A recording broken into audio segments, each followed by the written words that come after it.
যে রাধারানী আয়ান ঘোষের স্ত্রী অথচ ভালোবাসেন কৃষ্ণকে, এই অসামাজিক ব্যাপারটা আমাদেরকে মেনে নেওয়া উচিত না উচিত না? এটা একটা গুরুত্বপূর্ণ প্রশ্ন। কিন্তু আপনারা কৃষ্ণ ভক্ত মানুষ, তাই চুপচাপ থাকেন, কিছু বলেন না।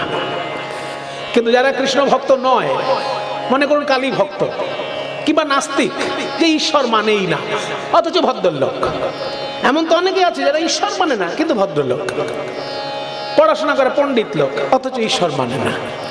সে কি বলবে? এই যে মশাই কৃষ্ণলীলা খুব শুনলেন, কৃষ্ণের কি স্ত্রী রাধারানী? অন্যের স্ত্রী নিয়ে রাস্তাঘাটে অত টানাটানি কেন?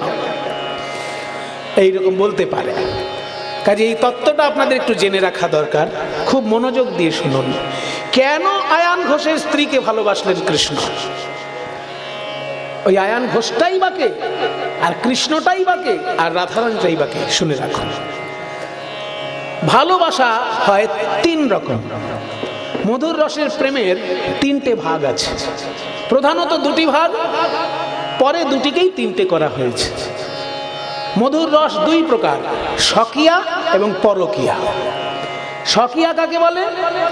যখন স্বামী স্ত্রীর মধ্যে ভালোবাসা হয় তাকে বলে স্বকীয়া।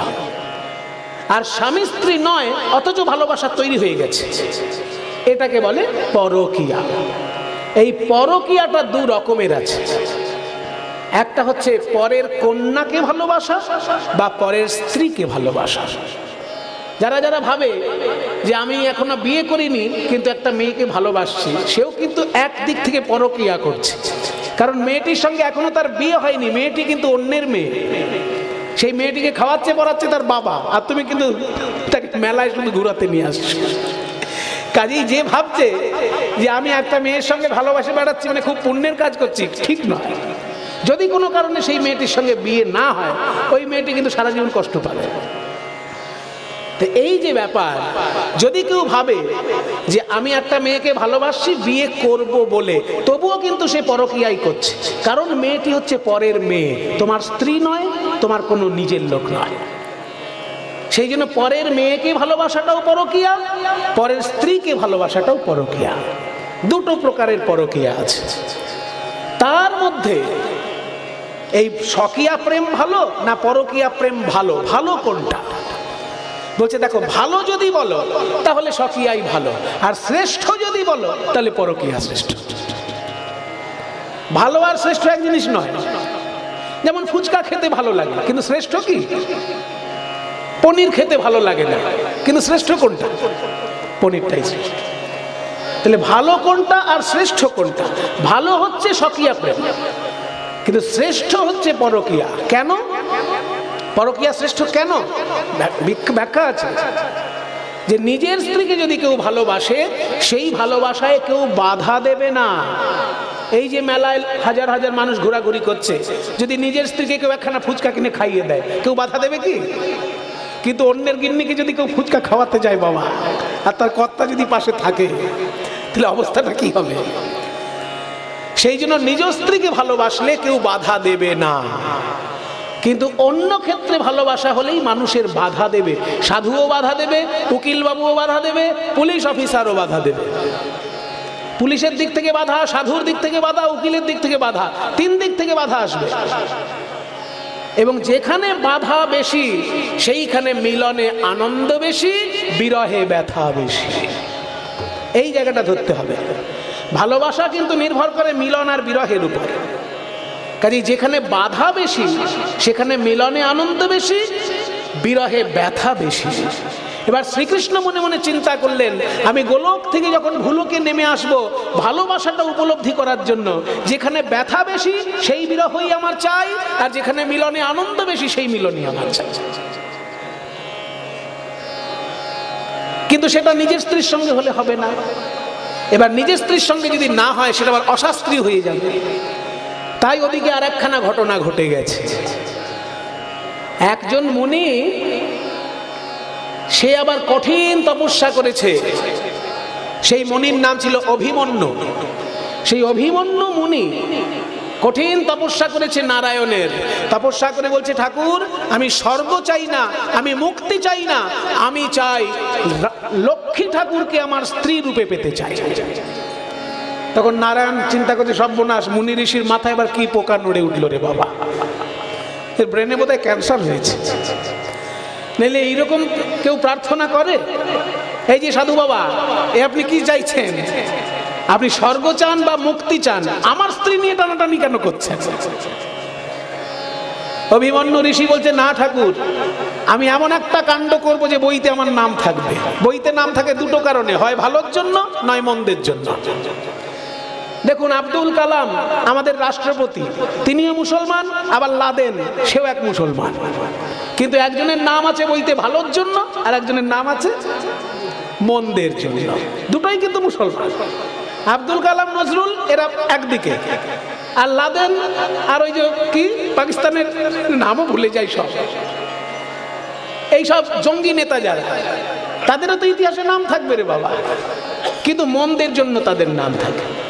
তাই অভিমন্যু ঋষি বলছে যে আমি এমন একটা কাণ্ড ঘটাবো, আমার নাম বইতে থাকবে, আমি নারায়ণের স্ত্রী লক্ষ্মীকে আমার স্ত্রী রূপে পেতে চাই।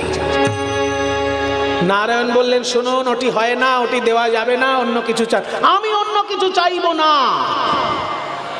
তিনবার তপস্যা করে যখন মুনি ফিরল না, নারায়ণ বললেন, শুনুন, আপনি পাবেন আমার স্ত্রীকেই, আপনি স্ত্রী রূপে পাবেন। আগামী দাপর যুগে আমি যাব কৃষ্ণ হয়ে, আমার স্ত্রী যাবে রাধা হয়ে। সেই সময় আপনি অভিমন্যু ঋষি আয়ান হয়ে আমার রাধারানীকে বিবাহ করবেন, কিন্তু আপনি তখন নপুংসক রূপে জন্মগ্রহণ করবেন। কাজে আপনার মনোবাসনা পূর্ণ হবে, আমারও মনোবাসনা পূর্ণ হবে। আমার মনোবাসনা কি?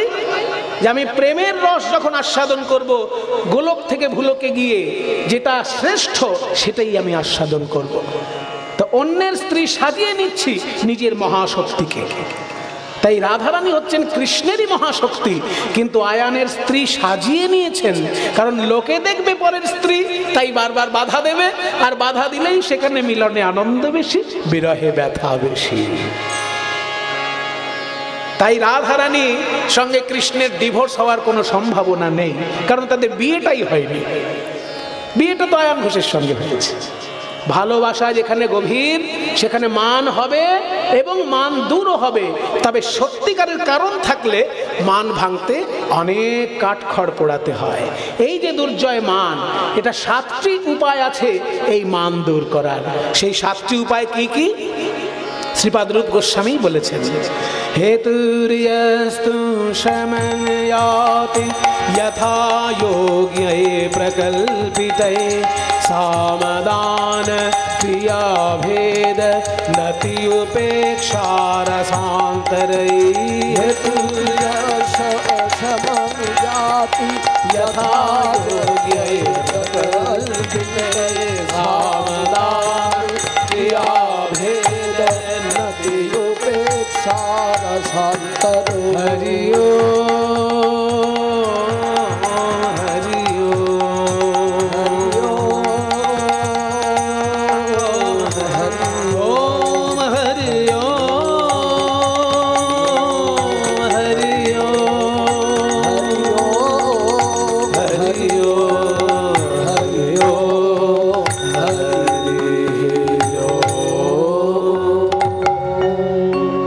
সহেতুক মানও দূর হতে পারে যে উপায়গুলি অবলম্বন করলে। সেই উপায় হচ্ছে সংখ্যায় 7টি।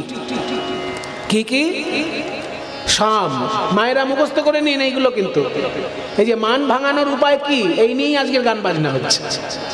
মান ভাঙানোর উপায় হচ্ছে 7টা, এবং সেটা মায়েদের বেশি করে মনে রাখতে হবে, কারণ আপনারাই তো মান করবেন, আর যিনি আপনাদের মান ভাঙাতে আসবেন তিনি কোন উপায় ধরেছেন তখন বুঝতে পারবেন। বুঝতে পেরেছেন তো?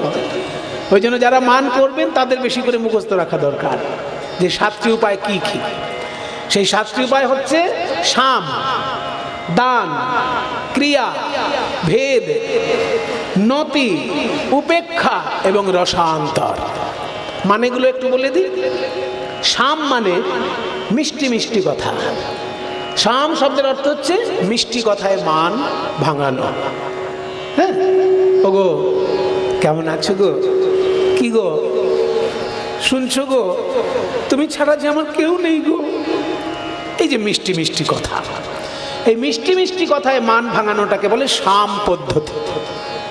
মিষ্টি কথায় যদি চিড়ে না ভিজলো তখন দ্বিতীয় পদ্ধতিটা কি? দান পদ্ধতি। ব্যাজেন ভূষণাদীনাং প্রদানম দানম উচ্যতে। অর্থাৎ মূল্যবান কোনো উপহার দিলে অনেক সময় মান ভেঙে যায়। মায়েরা কিছু মনে করবেন না। মনে করুন এমন কর্তার সঙ্গে আপনার বিয়ে হয়েছে যে জীবনে একখানা রূপোর হারও আপনাকে কিনে দেয়নি। এবার আপনি মান করেছেন বলে যদি সেনকো গোল্ড থেকে 5 ভরির একটা সোনার হার কিনে আনে আপনার জন্য, সেটা ফেরত দেবেন কি? ধরুন আপনি মান করেছেন আর কর্তা জীবনে একটা রূপোর হারও দেয়নি, সেই কর্তা সোনার হার এনেছে 5 ভরি সোনা। ও গিন্নি, তুমি আমার উপর রাগ করেছিলে বলে এই 5 ভরির হার একটা এনেছিলাম তোমার জন্য, তো তুমি কি রাগ করেই থাকবে না এটা ফেরত দিয়ে আসবো না কি করবো? তখন গিন্নি কি বলবে? বাবা জীবনের উপর হার দেয় না, সে যখন 5 ভরি এনেছে আগে ওইটা তো নিই, মান পরে করা যাবে। তাহলে অনেক সময় ভালো উপহার পেলে মান ভেঙে যায়। এটা হচ্ছে দ্বিতীয় পদ্ধতি, দান পদ্ধতি। এতেও যদি মান না ভাঙে, সামদান। তারপর হচ্ছে ক্রিয়া পদ্ধতি। ক্রিয়া মানে অসম্ভব কোনো কাজ করে দেখানো। অসম্ভব একটা কাজ যদি করে কেউ দেখাতে পারে, তার প্রিয়তমা তার উপর মান ভেঙে যায়। মনে করুন স্বামী স্ত্রীতে ঝগড়া বেঁধেছে, রিক্সা চালক ভাঙা রিক্সা চালায় আর তার স্ত্রীর সঙ্গে ঝগড়া বেঁধে গেছে। গিন্নি বলছে, জানি জানি তোমার মুরত কত আছে আমার জানা আছে, কোনো কাজ নেই, ভাঙা রিক্সা চালাও তুমি, মুখ রাখবো না তোমার। তখন কর্তা বলছে, শোনো গিন্নি, আমি যদি ভালো কিছু কাজ করে দেখাতে পারি তবেই তোমার কাছে আমি আসব, সেদিন আমার উপর রাগ তোমার কমবেই। এবার সেই লোক চলে গেল দুবাইতে, এমন কাজ করলো, এত টাকা আয় করলো যে দেখা গেল একখানা এসি গাড়ি নিয়ে আসছে। একটা এসি গাড়ি, দামি একখানা এসি গাড়ি নিয়ে গ্রামে আসছে। তখন পাড়ার লোক যদি বলে, ও দিদি তোর কর্তা ওই যে ভাঙা রিক্সা চালাতো না, এসি গাড়ি নিয়ে গ্রামে আসছে, তখন গিন্নির আর মান থাকে? তখন আর তার মান থাকে না, সে গিয়ে ওই গাড়িতে বসে। কাজে অসম্ভব কাজ করে দেখাতে পারলেও মান ভেঙে যায়। এটা তৃতীয় পদ্ধতি। এতেও যদি মান না ভাঙে, সামদান ক্রিয়া ভেদ ভেদ, তখন ভেদাভেদ পদ্ধতি। ভেদ করা মানে তুমি ছোট আমি বড়, তুমি নীচ আমি উচ্চ, আমি পূজ্য তুমি ত্যায্য, এইটা যদি একবার দেখিয়ে দেওয়া যায় তাহলে দেখা যাবে যে মান ভেঙে গেছে। এই যে বেশি মান টান করো না, কেউ বোঝে না, আমার জন্য তোমার সম্মান, তোমাকে কে বোঝে দেখে একবার বাড়ির বাইরে গিয়ে দেখো। তাহলে অনেক সময় দেখা যায় যদি নিজেকে বড় করে দেখানো যায়, ভয় পেয়ে গিন্নি মান ভেঙে যায়। এটা হচ্ছে একটা কায়দা, কিন্তু আসলে নিজের মহিমাটা প্রকাশ করে দেখানো। এটা হচ্ছে ভেদাভেদ পদ্ধতি, ভেদ পদ্ধতি। এতেও যদি মান না ভাঙে, নতি পায়ে হাত দিয়ে প্রণাম করা, পায়ে হাত দিয়ে ক্ষমা চাওয়া, যে দেখো ভুল তো মুনি ঋষিরও হয়ে যায়, মুনিনাঞ্চ মতিভ্রম, আর আমি তো সাধারণ মানুষ, একটা ভুল হয়ে গেছে, জীবনে আর এই ভুল হবে না, এই পায়ে হাত দিচ্ছি, ক্ষমা করো। যদি একবার পায়ে হাত দিয়ে ফেলা যায়, প্রেমময়ী যিনি মান করেছেন সেই মানিনী যদি প্রেমময়ী হন, কোনো মতেই কর্তাকে তখন পায়ে হাত দিতে দেবে না, আর সেই সময় মানটা ভেঙে যাবে। পায়ে হাত দিতে গেলে মান ভেঙে যায়। এটা হচ্ছে পঞ্চম পদ্ধতি। এতেও যদি মান না যায়, তখন উপেক্ষা। উপেক্ষা মানে উপেক্ষায় আমি তুষ্ণিম ভাব, চুপ করে থাকলে মান আপনি ভেঙে যায়। দেখবেন কর্তাও গিন্নি মান করেছে, কর্তা অনেক কিছু বোঝানোর চেষ্টা করলো, বুঝলো না, কর্তাও চুপ হয়ে গেল, গিন্নিও চুপ, কর্তাও চুপ, দুইজনেই কথা নাই।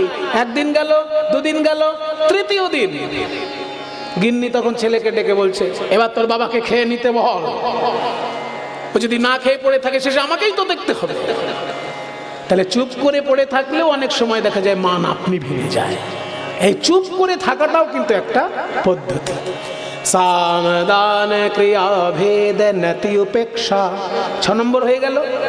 তারপর হচ্ছে শেষ 7 নম্বর, রসান্তরৈ। রসান্তর, রসান্তর কাকে বলে না? চমকপ্রদ কোনো রস সৃষ্টি করে মান ভেঙে দেওয়া। চমকপ্রদ, চমকে দেওয়া, মানিনীকে চমকে দেওয়া। যেমন ধরুন কোনো কথাতেই যখন কাজ হচ্ছে না, শেষকালে একটা কাজ করবেন, ওই ঘরের কোণে যেখানে ইলেকট্রিক সুইচ বোর্ড আছে, ওই ইলেকট্রিক সুইচ বোর্ডে দেখবেন একটা প্লাগ পয়েন্ট আছে।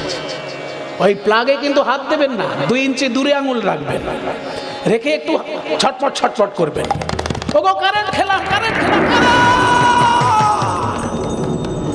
এইরকম করে যদি ধড়াস করে পড়ে যেতে পারেন, অমনি জানবেন মান ভেঙে যাবে।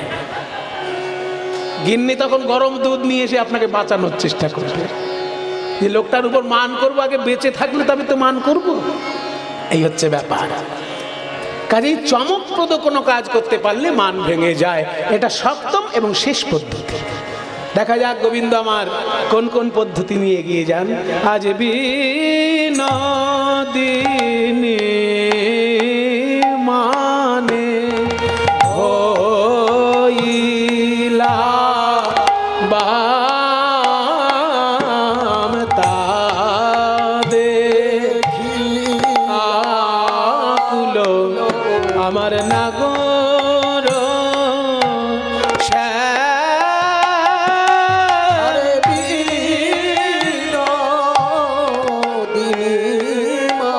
ধনী আমার মান করে বসিল রে, মান করে বসিল রে, ওই নীল বসনে বদন ছেপে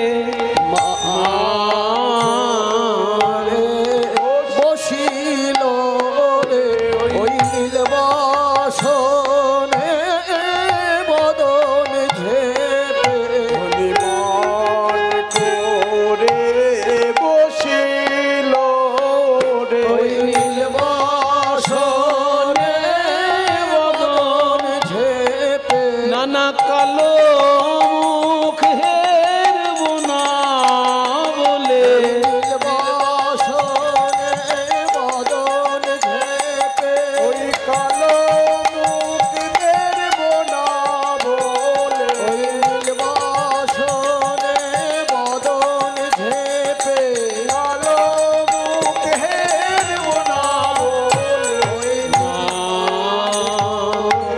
বসিল রে। বিনোদিনী মানে হইলা বাম তা দেখিয়া কুল নাগর আজ লুটায় রাধার চরণ তলে, আজ লুটাই রাধার চরণ তলে, শ্যামের বয়ান ভাষায় নয়ন জলে, বয়ান ভাষায় নয়ন জলে, আজ সেই তো কাঁদে গো, সেই তো কাঁদে গো, বলি যার লাগি এই জগৎ কাঁদে, সেই তো কাঁদে গো, যার লাগি এই জগৎ কাঁদে, সেই তো কাঁদে গো, যার লাগি এই জগৎ কাঁদে, সেই তো কাঁদে, যার লাগি এই জগৎ কাঁদে, আজ সেই কাঁদে রাধার পদে, যার লাগি জগৎ কাঁদে, আজ সেই কাঁদে রাধার পদে, যার লাগি এই জগৎ কাঁদে, সেই কাঁদে রাধার পদে, যার লাগি এই জগৎ কাঁদে, রাই রাখো আমায় রক্ষা করো, আমি মরে যাব তুমি যদি আমার দিকে না তাকাও, রাই রাখো, রাই রাখো বলে বারবার, রাই রাখো, রাই রাখো বলে বারবার, ওগো আমি হলাম কেনা দাস যে তোমার, আমি হলাম কেনা দাসী যে তোমার, কি করিবে গো, কি করিবে গো, তোমার দাস ওই চরণে অপরাধী, তা কি করিবে গো, ওই দাস চরণে অপরাধী, কি করিবে গো, আমি তোমার পদদাসী বলি বিনামূল্যে বিকাইলাম, আমি তোমার পদদাসী বিনামূল্যে বিকাইলাম, আমি তোমার পদে দাসী, বিনামূল্যে বিকাইলাম, আমি তোমার পদদাসী, জানে গো, কথা কে না জানে গো, কথা কে না জানে গো, আমি তোমার কেনা দাস, কে না জানে গো, আমি তোমার কেনা দাস, কথা কে না জানে গো, তবু না যায় রাধার দুর্জয়